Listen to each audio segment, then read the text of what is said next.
नमस्कार, मी जान्हवी सावंत. जय महाराष्ट्रच्या नवदुर्गा विशेष कार्यक्रमामध्ये तुम्हा सर्वांचं मी पुन्हा एकदा खूप खूप स्वागत करते. आणि आता आपण पाहिलं की या सर्व संपूर्ण नवरात्रोत्सवामध्ये आपण वेगवेगळ्या क्षेत्रामध्ये कार्यरत असणाऱ्या दुर्गांचे आपण इंटरव्ह्यूज घेतोय, त्यांची मुलाखत घेतोय, त्यांच्याशी गप्पा मारतोय आणि त्या कशा घडल्या, त्यांच्यातली दुर्गा कशी निर्माण झाली, तयार झाली याच्या संदर्भात आपण जाणून घेत आहोत. आणि अशाच एक दुर्गा आज आपल्याला लाभलेल्या आहेत, त्या म्हणजे वर्षा बांगर, ज्या सहाय्यक संचालक म्हणून महाराष्ट्र वित्त व लेखा सेवामध्ये त्या कार्यरत आहेत आणि सध्या त्या मुंबई पोलीस आयुक्त कार्यालयामध्ये कार्यरत आहेत. तर मी सर्वात आधी त्यांचं मनापासून स्वागत करते. नमस्कार वर्षाजी, कशा आहात? धन्यवाद, मी खूप छान आहे जान्हवी, थँक्यू. आणि आता आपण या सगळ्या नवरात्रोत्सवामध्ये खरं तर वेगवेगळ्या क्षेत्रामध्ये कार्यरत असणाऱ्या महिलांसोबत आम्ही चर्चा करतोय, त्या कशा घडल्यात हे जाणून घेण्याचा प्रयत्न करतोय. आणि तुम्ही एक आता प्रशासकीय अधिकारी म्हणून खरं तर कार्यरत आहात. तुमचा प्रवास हा सगळा कसा काय होता? खूप स्ट्रगलिंग पिरियड होताच आधीच. म्हणतो ना आपण की हिराला सुद्धा याच्यामधून जावं लागतं, भरपूर म्हणजे परीक्षेमधून जावं लागतं, तेव्हाच तो घडतो, तेव्हाच त्याला ती चमक प्राप्त होते. तसंच हा लहानपणापासूनचा एक खडतर प्रवास होता, जो MPSC राज्यसेवा 2019 मधून मला पोस्ट मिळवून तो उजळून निघाला. त्याच्यामधून लोकांना कळाले की वर्षा बांगर काय, त्याच्यामधून मी स्वतःला सिद्ध करू शकले. शेवटी प्रत्येक स्त्रीला इथे नेहमीच स्वतःला सिद्ध करावं लागतं असं मला वाटतं. तसंच म्हणजे लहानपणी मग मला माझ्या आईवडिलांनी खूप सपोर्ट केलं ह्या बाबतीमध्ये. तसं माझ्या आईवडिलांचं बॅकग्राऊंड बघितलं तर त्यांचे आईवडील दोघांचे पण शेतकरी होते. त्यांना एवढं पण शिक्षणाला कधी वाव मिळाला नाही. माझ्या वडिलांनाही MPSC करायची होती, पण घरच्या जबाबदाऱ्यांमुळे त्यांना करता आलं नाही. आणि आईला तर शिकायलाच तेवढा वाव नाही मिळाला, कारण त्यांचं त्यावेळेचा जमाना असा होता की स्त्रियांची शिक्षण हे प्रायोरिटीच नव्हती. फक्त मुलांचं शिक्षण करून त्यांना नोकरीला लावायचं आणि मुलीने फक्त चूल आणि मुलंच करायचे. मग तसंच माझ्या आईच्या बाबतीत पण झालं. तिला जेव्हा आम्ही दोघी बहिणी आहेत आणि एक भाऊ आहे, जेव्हा तिला 2 मुली झाल्या, तिला असं वाटलं की जी मला संधी नाही मिळाली ती तुला मी देणार, तू त्या संधीचं सोनं कर. आणि तीच एक प्रेरणा घेऊन म्हणा, वडिलांचं स्वप्न पूर्ण करायचं होतं की प्रशासकीय सेवेमध्ये यायचंय आणि तशी दिशा मिळाली, त्यांनी तशी दिशा दिली आणि मला तसा स्वतःचा प्रवास मी त्या मार्गाने सुरू केला. कारण मी पण माझ्या अख्ख्या कुटुंबांमध्ये मोठी मुलगी मीच आहे, त्याच्यामुळे माझा मार्ग मलाच शोधावा लागला. मग असं करता करता 2000 मी इंजिनियर आहे, कम्प्युटर इंजिनियर. नंतर मग मी MBA फायनान्स केलं. मी पण विचार केलेला की आपण पण नॉर्मल घरची जबाबदारी घेत घेत आपण नोकरीच करायची म्हणून. पण नोकरी करता करता मला असं वाटलं की नाही, पप्पांचं पण म्हणणं आहे आणि MPSC ची एक्झाम ही एक CD म्हणून मला काम करू शकते. कारण मी लगेच एक ज्युनियर इंजिनियर म्हणून वगैरे मी लागले. पण तेच मला MPSC ने एक असा प्लॅटफॉर्म दिला की मी डायरेक्ट क्लास 1 ऑफिसर म्हणून जाऊ शकले. ह्याला बराच म्हणजे मला स्ट्रगल खूप करावा लागला, कारण त्या दरम्यान माझं लग्न झालं, मला एक मुलगी झाली. त्याच्यामुळे 2013 ते जवळजवळ 2018 उजाडलं की मला माझी पोस्ट मिळण्यासाठी. जवळजवळ 5 वर्ष गेले, पण झालंय आता. नाही, पण खरंच खूप, कारण मला स्वतःला माहितीये की तो कसा पिरियड असतो आणि तुमच्यासोबत मी या संदर्भात देखील खूप बोललेली आहे खरं तर. आणि मला असं विचारायचं आहे की तुमच्या कौटुंबिक पार्श्वभूमी आहे का, असं प्रशासकीय सेवेमध्ये कुणीतरी आहे आणि त्यामुळे अशी प्रेरणा मिळाली? वडील आहेत असं तुम्ही म्हणालात, ते MPSC ची एक्झाम दिली होती. हो, प्रशासकीय सेवेमधली अशी कौटुंबिक पार्श्वभूमी नाहीये मला. पण माझे वडील गव्हर्नमेंट ऑफिसर होते आणि त्यांना माहिती असतं की प्रशासकीय सेवा काय आहे म्हणून. आणि याच्यातनं आपल्या मुलीला एक सेफ करिअर आणि एक प्रेस्टिजियस करिअर द्यावं अशी त्यांची इच्छा होती. म्हणून त्यांनी मला ह्या क्षेत्रामध्ये वळवलं. त्यांनी स्वतःहून पण देण्याचा प्रयत्न केले, पण त्यांना खरंच कधीच म्हणजे तुलाही माहितीये की MPSCचा अभ्यास पूर्ण डेडिकेशनने करावा लागतो. कौटुंबिक जबाबदार म्हणजे ठीक आहे, जबाबदाऱ्या घेऊन पण पार पाडणं, याला थोडा नशिबाचा पण भाग लागतो जो. हो, अर्थात. नाही, पण आता तुमचं लग्न झालेलं आहे, ह्या करिअर किंवा एक प्रशासकीय अधिकारी म्हणून काम करणं आणि कौटुंबिक जबाबदारी पार पडणं, कारण जसं आपण जरी म्हणलं की पूर्वीच्या काळी फक्त स्त्रीला चूल आणि मूल इतक्यापुरतेच तिचं क्षेत्र सीमित होतं, आता ती घराच्या बाहेर पडू लागली. पण जरी ती घराच्या बाहेर पडू लागली तरी सुद्धा आपण बघतोय की ते तिला सुटलेलं नाहीये, ते तिला करावंच लागतं. तुम्ही या सगळ्याकडे कसं बघता? अगदी करावं लागतं तिला. कारण काय होतं की आपण जेव्हा आपण लग्न होऊन येतो, आपण एक बायको असतो, बायकोचे कर्तव्य पूर्ण करावे लागतात. जसंच बाळ येतं तसे आपल्याला आईचे कर्तव्य पूर्ण आणि करावे लागतात म्हणण्यापेक्षा ना, स्त्रीला हा मोह असतो, मला हो, असं वाटतं हो, हे हो, करायचं. हो. तिला घर सुटत नाही. तिला आज मी अधिकारी झालीये, मी कामवाली बाई घरात ठेवू शकते, पण तरीही मला माझ्या घरामध्ये लक्ष द्यायची स्वतःला इच्छा असते. अगदी. मी जाणून हे करते की मला माहितीये की घरामध्ये चांगलं जेवण सासऱ्यांना नवऱ्याला मिळालं पाहिजे, मुलांना मिळालं पाहिजे, पौष्टिक आहार मिळाला पाहिजे. आता मुलं झालेत तर आणखीन एक जबाबदारी आली की त्यांना एक गुड ह्युमन बिंग बनवायचं आहे हो, आपल्याला. हो. गुड ह्युमन बिंग म्हणजे अर्थात आताच्या या नवीन आपण युगामध्ये म्हटलं तर सर्व्हायव्हल ऑफ द फिटेस्ट, तुला माहितीये हो, की हो. त्यांना आपल्याला फिट बनवायचंय. मग ही एक जबाबदारी, अगदीच. मग हे आपण स्वतःहूनच ओढून घेतलेलं आहे असं मला वाटतं. हा. आणि इट इज बाय चॉईस. हम्म. आणि ठीक आहे की आपण म्हणतो की ते सुटत नाही, पण ते खरं तर आपल्याला सोडायचं नाहीये म्हणून नाही. स्त्रियांनी सोडलं नाहीये. अगदीच. अदरवाईज खरंच एकाने घर चालवा, म्हणजे खरं तर ती पहिली समांतर कुटुंब संस्था खूप व्यवस्थित होती की एकाने घर चालवावं आणि एकाने कुटुंबाला सांभाळावं. आणि हा, एकाने आर्थिक आर्थिक गोष्टी बघाव्यात म्हणून. पण स्त्रियांना जेव्हा डावललं गेलं तेव्हा स्त्रिया वर आल्या की नाही, मी पण आर्थिक बाब सांभाळू शकते. पहिल्यांदा तिला असं दाखवलं की तुझी ती लायकी नाहीये. मग आता स्त्री हे करून दाखवते की मी घरचं, माझी एवढी लायकी आहे की मी घरचंही करू शकते आणि मी आर्थिक बाजूही आपली सांभाळू बरोबर शकते. की संसाराचे दोन्ही चाकं मी सांभाळण्याची ती ताकद दाखवण्याचा प्रयत्न करते सध्या. अगदीच. नवरात्रोत्सवामध्ये आपण नवदुर्गेला पुजतो, म्हणजे त्या देवीची 9 रूपं वेगवेगळी, मग त्यात ती शांतही आहे, त्यात ती मनाला दिलासा देणारी प्रसन्न आहे, त्यात ती दुर्गा आहे, काली आहे, सगळे अवतार आपण तिचे पाहतो. स्त्री प्रत्यक्षामध्ये अशीच असते. आई आहे, मुलगी आहे, ती एक सून आहे, आणि शिवाय ऑफिसमध्ये आता जसं तुम्ही कार्यालयामध्ये काम करताना ती एक कर्तृत्ववान स्त्री आपण तिला म्हणू शकतो. जर तिच्यावर अत्याचार होत असला तर ती काली दुर्गेचं रूप देखील घेते. नक्कीच. याच अनुषंगाने मला प्रश्न विचारायचा आहे तो म्हणजे, आत्ता आपण जे स्त्रीच्या वर चाललेले अत्याचार आपण पाहतोय, दिवसेंदिवस ह्या गोष्टी अनेक घडताना आपल्याला दिसत आहेत, आणि फक्त स्त्री नाही तर लहान बालिका देखील याचा बळी पडतात आहेत. आपण बदलापूरसारख्या घटना ऐकल्यात, पुण्यामध्ये अशा बऱ्याच घटना झालेल्या आहेत. तुम्ही एक प्रशासकीय अधिकारी म्हणून या सगळ्याकडे कसं बघता, आणि हे सगळं थांबावं नाही म्हणणार मी, पण कमी काही प्रमाणात व्हायला पाहिजे, तर काय उपाययोजना तुम्ही सुचवाल? हा खूपच म्हणजे गंभीर आणि खूप नाजूक विषय की बालिकांवरती होणारा अत्याचार. कारण एक मोठ्या मुलीवरती अत्याचार झाला तर मी म्हणते की ऍटलिस्ट तिला समजतं की तिच्यावरती काय होतंय. पण जेव्हा हे बिलो 10 इयर्स च्या खालच्या मुलींवर त्यांना कळतही नाही की माझ्यासोबत काय होतंय म्हणून, त्याच्यामुळे हे खूपच वाईट गोष्ट आहे. आणि आता आपण जे बदलापूरचा विषय म्हणतो किंवा हल्ली येणाऱ्या, आपल्याला ह्या सगळ्या गोष्टी न्यूज मधनं कळतायत.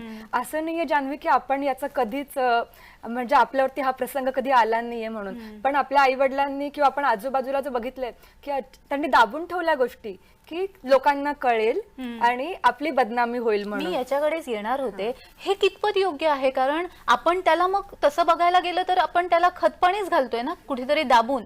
ती जी वाईट प्रवृत्ती आहे त्याला आपण खतपाणी घालतोय. हे प्रकरण दाबलं गेलं, तो जो करणारा आहे तो त्याला मोकाट सुटलेला आहे, आणि तो अजून गुन्हे करायसाठी पण म्हणजे त्याला भीतीच राहिली नाही ह्या गोष्टीची. अगदीच. पण ह्या गोष्टी आता जर मी ज्या न्यूज बघतीये ना, याच्यामध्ये हे मला प्रकर्षाने दिसून येतंय की आई वडील लगेच पोलीस स्टेशन मध्ये धाव घेत आहेत, लगेच कायद्याचा आधार घेतात की माझ्या मुलीवरती अत्याचार झाला. दिस इज अ गुड साईन. आता याला आपण ऍडव्हान्समेंट म्हणू शकतो की आपल्या समाजामध्ये येणारी ऍडव्हान्समेंट आहे ही, की याच्यामुळे आता आपल्याला न्यूज मध्ये दिसतंय, मीडिया ट्रायल्स होत आहेत. ह्या गोष्टीमुळे थोडासा मला असं वाटतं की छोटी मुलं, मोठी मुलं, सगळ्याच वयामधली बॉईज, हा पुरुष हे बघतोय आणि त्यालाही कुठेतरी हे वाईट वाटतंय. जर आपण आंदोलन जर बघितले, मेणबत्त्या घेऊन बघितले, याच्यामध्ये पुरुष वर्ग पण मोठ्या प्रमाणात आहे स्त्रियांपेक्षाही. म्हणजे ही कुठेतरी हे म्हणजे मला असं वाटतं की मुलांमध्ये पण कदाचित ह्या गोष्टी रुजवायला ह्या गोष्टी महत्वाचा भाग होत आहेत. आणि कदाचित हीच गोष्ट, अत्याचार आधीही होत होते, आताही होत आहेत, पण ते आता जास्त का वाटतात कारण ते रेकॉर्ड होत आहेत, ते ऑन रेकॉर्ड येत आहेत. मग त्यामुळे मला असं वाटतं की ह्या सगळ्या गोष्टी ज्या आहेत की कायद्याचं ज्ञान म्हणा किंवा भीतीला बाजूला काढून आपल्या मुलांना न्याय देणं, याच्यामुळे ती मुलगी पण सक्षम होते की नाही, मला वाली माझे आई वडील आहेत, माझा समाज आहे. आज समाज, आज बदलापूरच्या प्रकरणामध्ये जर आपण बघितलं तर तो पूर्ण रेल्वे ट्रॅक वरती होता, पूर्ण Badlapur. It is a support to that girl. मग त्याच्यामुळे मला असं वाटतं की this is a positive sign. आपण त्याला पॉझिटिव्हली घेऊया की स्त्रियांवरती अत्याचार कमी व्हायला काही प्रमाणात जर हे झालं, मदत झाली तर आपण तसेच हे करूया आणि आपण आपल्या सोसायटीमध्ये तसं हे करण्याचा प्रयत्न करूया. अगदीच. मला टुवर्ड्स टू MPSC आपण तिकडे जाऊया. आत्ता आपण बघितलं MPSCची परिस्थिती खरं तर की खूप मुलं येऊ घातलेली आहेत, खूप मुलं येत आहेत ह्या क्षेत्रात, कारण प्रशासकीय क्षेत्राची एक असलेली ती क्रेज आपण म्हणू शकतो, तर त्यामुळे खूप जणांचं आकर्षण ठरलेलं आहे ते. पण आत्ता जी परीक्षा लांबणं म्हणा किंवा त्याच्यामध्ये जी चालढकल सुरू आहे, काय वाटतं आत्ता जे प्रशासकीय अधिकारी होऊ घातलेत त्यांच्यासाठी आणि जी मुलं आता अभ्यास करतायत त्यांच्यासाठी तुम्ही काय सांगाल? हे आकर्षण वाढण्याचं कारण मला असं वाटतं की अनएम्प्लॉयमेंट आहे. की सध्या आपण बघितलं तर बेरोजगारीचा रेट वाढतच चाललेला आहे. त्याच्यामुळे बरीच मुलं, आणि हे पण आहे जसं मी म्हटलं की मी सुद्धा याला ॲज अ लेडर म्हणूनच बघितलं, की सीडी म्हणूनच बघितलं. तसे मुलंही येत आहेत की आपण प्रशासकीय सेवेमध्ये जाण्यासाठी ही खूप छान सीडी आहे. तर तसं मुलांनी अभ्यास करावा. 90% आपला हार्डवर्क जरी असेल ना तरी 10% एक नशिबाचा भाग आहे, हे ऍक्सेप्ट करावं. मी परीक्षा पास झालो नाही म्हणजे मी हुशार नाहीये, हा विषय नाहीये. मी आजही माझ्या सोबतची मुलं बघितलेत जी माझ्यापेक्षाही हुशार होती, ते प्रशासकीय सेवेत नाही आहेत, पण ते त्यांच्या वैयक्तिक करिअरमध्ये they are doing outstanding and you are one of the example. आणि असे अजून बरीच एक्झाम्पल आहेत. त्याच्यामुळे प्लॅन बी रेडी असावा. जसं मी स्वतः इंजिनियर आहे, मी मॅनेजमेंट MBA पण केलंय, की जर हे नाही झालं तर माझ्याकडे ते ऑप्शन आहे. मुलांनी फक्त याच्यावरतीच रिलाय करू नये असं मला वाटतं, पहिल्या गोष्टीसाठी. आणि तुझा दुसरा प्रश्न, सॉरी, आता जी येऊ घातलेली पिढी आहे, म्हणजे आता जे प्रशासकीय क्षेत्रामध्ये येऊ पाहतायत त्या विद्यार्थ्यांना काय सांगणार? हा, त्यांना एकच सांगणार की तुम्ही दुसरा एक प्लॅन बी रेडी ठेवा. आणि खरं तर ना सरकारने पण ह्यामध्ये लक्ष घातलं पाहिजे की ज्या आपण परीक्षा लांबणीवर पडतात, की आता 2021च्या मुलांना अजूनही जॉईनिंग नाहीये. पुन्हा आता जर माझ्याच ऑफिसमध्ये बघितलं ना तर ऑलमोस्ट 30% वेकन्सी आहे, की भरपूर पदं रिक्त आहेत, त्याची भरती काढली पाहिजे, कारण त्याचा वर्कलोड आमच्यावरती पडतो. बरोबर. त्याच्यामुळे ते भरतीकडे लक्ष देणं एक सरकारसाठी एक म्हणजे माझा तो एक मुद्दा आहे. आणि मुलांसाठी प्लॅन बी रेडी ठेवणं, डिप्रेशन मध्ये न जाता. प्लॅन बी जर रेडी ठेवला तर तुम्ही प्लॅन ए साठी म्हणजे अभ्यासासाठी तुम्ही 100% तुम्ही देऊ शकता, तुमचं 100% देऊ शकता. अगदीच. हे मला म्हणायचं. MPSCचा अभ्यास करणं किती कठीण असतं, म्हणजे त्याला किती डेडिकेशन लागतं हे जवळून बघितलंय खरं तर मी, त्यामुळे मी हा प्रश्न विचारूच शकते. आणि तुमच्याकडून ते इन्स्पिरेशन घेतलंय आम्ही वेळोवेळी. तर मला असं विचारायचंय, घर, आपलं कुटुंब आणि हा अभ्यास हे सांभाळणं कसं काय जमलं? आपण स्वतःला जास्त महत्व नाही द्यायचं की ना मी सगळं केलं पाहिजे. मी घरातलं स्वयंपाक सगळं काम करून, मी मुलांना पण व्यवस्थित सांभाळायचं, मी नवऱ्याला पण व्यवस्थित वेळ द्यायचा, आणि मी अभ्यासही व्यवस्थित करणं. आपण देवी नाही आहेत, आदर्श असं काही नसतं असं मला वाटतं. की आपण स्वतःचे ना प्लस मायनस ओळखून की मी हे करू शकते, मी हे नाही करू शकत. वेळोवेळी आपण लोकांची मदत घेण्यासाठी आपल्याला कमीपणा नाही वाटलं पाहिजे आपल्या घरच्यांची. मी मला माझे सासू सासरे होते, आई वडील होते, माझे मिस्टर होते, यांनी मला खूप मदत केली की काही घरातली कामं सांभाळणं म्हणा किंवा मुलाला सांभाळण्यासाठी नवऱ्याने येणं म्हणा, की यांची सर्वांची साथ लाभली म्हणून मी अभ्यास करू शकले आणि मी आज जॉबही त्यांच्याचमुळे करू शकते. आणि मी हे क्रेडिट त्यांना देते. आणि हे क्रेडिट देण्यासाठी खरंच म्हणजे स्वतःला जास्त महत्व, म्हणजे की मी हे सगळं करू शकते. आपल्याला प्रूफ करायची, स्त्रीला हे प्रूफ करायची गरज नाहीये. सर्वांना माहिती की ती तिच्यामध्ये ते ऑलरेडी कॅलिबर आहे. तर मग तिने त्यालाच महत्व देऊन की तिला मॅनेज करता आलं पाहिजे वस्तू, असं मला वाटतं. आणि हे करावं. प्रशासकीय काम करत असताना अशी एखादी घटना घडली आहे का की आता तुम्हाला तर मी ओळखते, अगदी शांत स्वभाव आहे तुमचा, पण असं कधी झालंय का दुर्गेचा अवतार घ्यावा लागला? घ्यावा लागतो खरं तर, कारण नेहमीच नाही घ्यावं लागत, पण डिपेंड्स ऑन द सिच्युएशन. की जर आपलं जर सिच्युएशन जर आउट ऑफ कंट्रोल जात असेल तर मग घ्यावा लागतो. पण मग आम्हाला ही उत्सुकता आहे जाणून घ्यायची की प्रशासकीय काम करत असताना ती एनर्जी कुठून येते? कारण आपण वर्कलोड बघतो त्या सगळ्या लोकांचा आणि ते ती सगळी कामं करत असताना खूप साऱ्या जबाबदाऱ्या असतात. अर्थात प्रत्येक क्षेत्रामध्ये ते आहेच, पण ते तुम्ही व्यक्ती म्हणून कसं सांभाळता? आपली बॉडी, आपलं माइंड सगळ्यात पहिला ही आपली जबाबदारी आहे, ही कोणाचीच जबाबदारी नाहीये. आपण स्वतःसाठी वेळ दिला पाहिजे, स्वतःला खुश ठेवलं पाहिजे, तेव्हा मग आपल्याला आपली फॅमिली पण सपोर्ट करते. असं म्हणतात ना, God helps those who helps themselves. आपण आपली मदत केली की देव आपल्याला अनेक रूपांमधून मदत करतो. त्याचप्रमाणे मी माझं आपलं योगा, मेडिटेशन करायचं, स्वतःला शांत ठेवायचं, दुसऱ्यांसाठी जेवढं चांगलं करता येईल तेवढं करायचं, आणि मी कोणासाठी चांगलं केलं ना त्यांच्याकडनंच आपल्याला ती एनर्जी मिळते. ऍक्च्युली त्यांच्याकडनं ती पॉझिटिव्ह एनर्जी घेऊन मी काम करते असं मला वाटतं. आता तुम्ही योगा मेडिटेशनचा विषय काढलाच आहे, म्हणून बऱ्याच स्त्रिया आज ज्या काम करत आहेत त्या इतकं कामाला काही काही वेळेला वाहून घेतात, करिअर ओरिएंटेड आपण म्हणू शकतो, पण ते तसं करत असताना त्या आपल्या तब्येतीकडे अजिबात लक्ष देत नाही. आणि जेव्हा स्त्रीचं लग्न होतं, मूलबाळ होतं, त्यानंतर तिचं शरीर काही अंशी कमकुवत होतं. करेक्ट आहे. तर त्यावेळी तिने स्वतःच्या शरीराकडे लक्ष देणं महत्त्वाचं असतं, स्वतःवर काम करणं महत्त्वाचं असतं, पण तोच एक भाग आहे की तो आपण सोडून बाकीच्या सगळ्या गोष्टींना प्राधान्य देतो. तर अशा स्त्रियांना तुम्ही काय सांगाल? कोणती काळजी त्यांनी घेतली पाहिजे असं वाटतं तुम्हाला? स्त्रियांनी आपण स्वतःला प्रायोरिटी दिली पाहिजे. मला असं वाटतं की स्त्रिया ह्या स्वतःला प्रायोरिटी नाही देत. ते पहिलं स्वतःच्या फॅमिली, स्वतःची मुलं यांना बघून त्यांना जर वेळ राहिला तर मग ते स्वतः देतात, तोपर्यंत ते थकून जातात.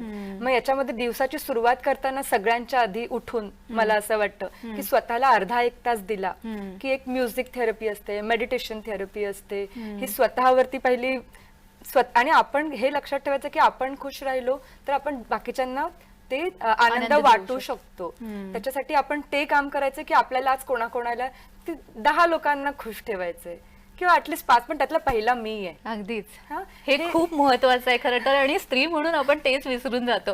कारण ना समाजाने स्त्रियांना शिकवलंच नाही की तुला प्रायोरिटी तू दिली पाहिजेस म्हणून, तू महत्वाची आहेस. मग हे आपणच आपल्याला सांगायचं की आपण महत्वाचं आहे, तू महत्वाची आहेस. मग हे असं करून मला असं वाटतं की स्वतःची पहिली काळजी घ्या, तरच तुम्ही सक्षम आहात तुमच्या कुटुंबाची काळजी घ्यायला. अगदीच. अदरवाईज तुम्हाला माहितीये एका स्त्रीवरती पूर्ण कुटुंब अवलंबून आहे. ती कोलमडली की कुटुंब कोलमडलं. हो. म्हणून आपण सकाळी म्हणजे तुमचं डाएट व्यवस्थित ठेवा की न्यूट्रिशियस फूड, त्याच्यामध्ये जंक फूड नका घेऊ. आजकालचं म्हणजे एवढं पोल्युशन वाढलेलं आहे, अडल्ट्रेशन वाढलंय सगळ्या जेवणांमध्ये, हॉटेल्समध्ये पण. त्याच्यामध्ये आपलं घरचं न्यूट्रिशियस फूड खावं, आपण आपला व्यायाम करावा, फॅमिली सोबत, कुटुंबासोबत वेळ घालवावा. ऑफिसमध्ये आपण जे रिफ्लेक्ट करेल ते तुम्हाला मिळणार आहे. तर बेटर सगळ्यांशी व्यवस्थित जुळवून चांगलं वागून घ्या. तुम्हालाही तिथे तेवढंच कोऑपरेशन मिळतं जेवढं तुम्ही त्यांना कोऑपरेट करा. असं करून बॅलन्स साधावा. प्रत्येकाची आपापली एक पद्धत असते, आपण आपली शैली ओळखून तसा बॅलन्स साधण्याचा प्रयत्न करावा असं मला वाटतं. अगदीच. नाही, खूप छान छान विचार तुमच्याकडून खरं तर ऐकायला मिळतात. मी थेट तुमच्या बालपणात जाणार आहे. लहानपणी वर्षाताई कशा होत्या? लहानपणी आता इतके शांत? कारण मी कुटुंबातली मोठी मुलगी होते, तर मला जबाबदारी असते वेगळी. प्रत्येक वेळेस आपल्यालाच समजून घ्यायला लागतं की तू मोठी आहेस, तू समजदार आहेस. हे मी समजू शकते कारण मी घरातली मोठी आहे. एक्झॅक्टली. मग त्याच्यामुळे मला प्रत्येक वेळेस की आपल्याला दुसऱ्यांना समजून घ्यायचंय ह्या भूमिकेमध्ये, की आईच्याच भूमिकेमध्ये जावं लागतं मोठ्या बहिणीला नेहमी. मग त्यामुळे पण मी अभ्यासात खरंच कधी एवढी हुशार नव्हते. म्हणजे कोणाला असं वाटेल की ही अभ्यासात हुशार होती म्हणून ही प्रशासकीय अधिकारी आहे. माझ्याकडे कोणते गोल्ड मेडल्स नाही आहेत, पण की ऑलमोस्ट टॉप 10 मध्ये मी राहायचे. आणि माझे छोटे बहीण भाऊ आहेत, त्यांना खोड्या करायला मला खूप आवडायचं, त्यांना फूल बनवायला खूप आवडायचं. जसं ते नेस्लीचं किटकॅट चॉकलेट होतं, त्यांनी ते खाऊ नये म्हणून त्याच्यात बघ पक्षी असायचं, नेस्ट आणि पक्षी. याच्यामध्ये पक्षाची शी आहे, तू नको खाऊस. एवढा केवढा खोडकरपणा केलेला आहे. पण तोच आता म्हणजे मॅच्युरिटी पण तेवढीच आणि त्याच्यासोबत तो खोडकरपणा पण तेवढाच. तर असं करत करत बालपण निघून गेलं मजा मस्तीमध्ये. मग ह्या नवरात्रोत्सवाच्या काही आठवणी आहेत का बालपणातल्या? आपल्याकडे म्हणजे आमच्या साईडला जास्त गरबा वगैरे हे आता मला तुमच्या साईडला म्हणजे नेमकं कुठे? म्हणजे आता माझे पप्पा ऍग्रिकल्चर ऑफिसर होते, तर पप्पांची पोस्टिंग नेहमी चिपळूण, अच्छा. म्हणजे आपण रत्नागिरी म्हणतो, म्हणजे रायगड कोकणात म्हणतो, गरब्याचं एवढं असं काही नाही नाहीये. राईट. मग आमच्याकडे तर क्रेज नव्हतं, पण नवरात्रीमध्ये घट बसवणं हो. हे आपल्याकडे मानलं जातं की देवाची पूजा करायची, माळी चढवायच्यात. मग ते बघितलंय की मम्मीचे 9 दिवसाचे उपवास असतात, त्यावेळेस देवीची आरती करायची असते. अशा प्रकारे आमचं लहानपणापासूनचं नवरात्र गेलं. आणि आता एकदमच वेगळा ट्रेंड आलाय की ऑफिस मधनं कितीही थकून या, तुम्हाला नटून पुन्हा खाली जायचंय सगळ्यांसोबत आणि गरबा खेळायचा. पण तो पण एक विशेष आनंद आहे मला असं वाटतं, कारण रोज आपण नटत तटत नाही, डान्स करत नाहीत. त्यानिमित्ताने त्या 4 मैत्रिणी भेटतात आणि स्वतःला मी म्हटलं विरंगुळा शोधायचा आहे, विरंगुळा शोध, आपण खुश राहा आणि बाकीच्यांना खुशी वाटा. अगदीच अगदीच त्याप्रमाणे. पण मग लहानपणी तुम्ही ठरवलं होतं का की मला प्रशासनामध्येच जायचंय? नाही, खरं तर मला डॉक्टर व्हायचं होतं. हो. पण मला डॉक्टर केलं ऍडमिशन नाही मिळालं, कारण तेव्हा लिमिटेड सीट होते आणि माझं सिलेक्शन झालं नाही. त्यामुळे आणि माझं बाय बर्थच असं म्हणेल की माझं मॅथ्स खूप चांगलं होतं आणि त्याद्वारे मला इंजिनिअरिंगला सहज ऍडमिशन मिळून गेलं. म्हणजे मी बिना म्हणजे ऑलमोस्ट नव्हताच अभ्यास केला इंजिनिअरिंगचा, पण मी सीईटी दोन्ही सोबत होत्या, सीईटी दिली, त्याच्यामध्ये खूप चांगले मार्क येऊन गेले. इंजिनिअरिंगला ऍडमिशन मिळालं. पण कुठेतरी असं वाटायचं मला की मला पब्लिक सर्व्हिसमध्येच जायचंय, कारण डॉक्टर होऊन पण मला लोकांची सेवाच करायची होती. आणि मग हे करता करता ते जे अनसॅटिस्फॅक्शन राहिलं कदाचित, त्याच्यामुळे मला पप्पांचं डोक्यामध्ये गेलं. तसं ते डोक्यामध्ये मला नेहमीच भरवायचं, कारण माझ्यासमोर ते मला दिसायचं की ते अभ्यास करतायत म्हणून. पण तरीही मला माझे मामा डॉक्टर होते, त्याच्यामुळे मला नेहमीच डॉक्टरांचा स्टेथोस्कोप घेऊन खेळायला आवडायचं, नेहमीच डॉक्टर व्हायचं होतं. मग ते अनसॅटिस्फॅक्शन कुठेतरी मला प्रशासकीय सेवेत घेऊन आलंय असं मला वाटतं. हे कोणाला मी सांगितलं नाही मला, पण आज तू प्रश्न विचारल्यावरती रिअलाइज झालंय. नाही, पण अशाच गोष्टीमधून आपल्याला काही किस्से आपणच आपल्याला कळतो. खरंच कळतो. मला खरं तर खूप अजून जाणून घ्यायला आवडेल. यातच मला अजून एक प्रश्न विचारायचा, तो म्हणजे इकडे आल्यावर, म्हणजे सासरी आल्यावरती तिथलं पार्श्वभूमी कशी होती, की तिथे तुम्हाला सपोर्ट करणारे होते का? असं काही गोष्टींना फेस करावं लागतं, जनरली खूप मुलींना असं फेस करावं लागतं की सगळं सांभाळायचं आणि मग तू करायचंस तुला जे काही ते. तर तुमच्या बाबतीत ते कसं होतं? हे तसं प्रत्येक मुलीला लग्न करून सासरी आल्यावरती खूप गोष्टी बदलतात. पूर्ण म्हणजे घरापासून, माणसांपासून. प्रत्येक माणसांचे स्वभाव वेगळे आहेत, सासूबाईंचे, सासऱ्यांचे, दिराचे, जाऊबाईंचे, नवऱ्याचे. खूप मोठी तारेवरची कसरत होती. त्यावेळेस दिवस आठवला ना तर खरंच अंगावरती शहारा येतो जान्हवी. पण आहे ना, मी तुला सांगते की मी स्टँड घेतला की मला करायचंय. तसं हा स्टँड घेण्यासाठी माझा नवरा खूप म्हणजे त्याच्यामुळेच मी त्याला ते श्रेय देईल. कारण जेव्हा बघण्याचा कार्यक्रम होता, माझ्या नवऱ्याची एकच अपेक्षा होती की तर तुला काय पाहिजे. माझा कॉर्पोरेट जॉब चालू होता तेव्हा, आणि मी त्याला सांगितलेलं की मी MPSC प्रिपेअर करतीये म्हणून. तर म्हणतो अच्छा. तर मला काय नाही, मला फक्त माझ्या बायकोला एक स्वतःची ओळख पाहिजे, अशी असणारी बायको पाहिजे, बाकी मला काहीच अपेक्षा नाहीये. मग ते मला एक इन्स्पिरेशन ठरलं की हा, याला ओळख पाहिजे आणि मलाही ओळख पाहिजे. That was a common factor. That is why मी त्याला हो म्हणाले की हा नाही, हा असा जोडीदार मला हवाय. आणि लग्न झाल्यानंतर मी तो माझ्यासाठी स्टँड घेतला की मी सकाळी उठून पूर्ण स्वयंपाक आवरून सगळ्यांचे डबे वगैरे, मला आठवते 5-5:30ला उठून नवऱ्याचा पण डब्बा द्यायचा आहे, सगळ्यांचा, दिरांचा आणि सासऱ्यांचा डब्बा असायचा, माझा डब्बा असायचा, तो करून मी लायब्ररीत जायचे.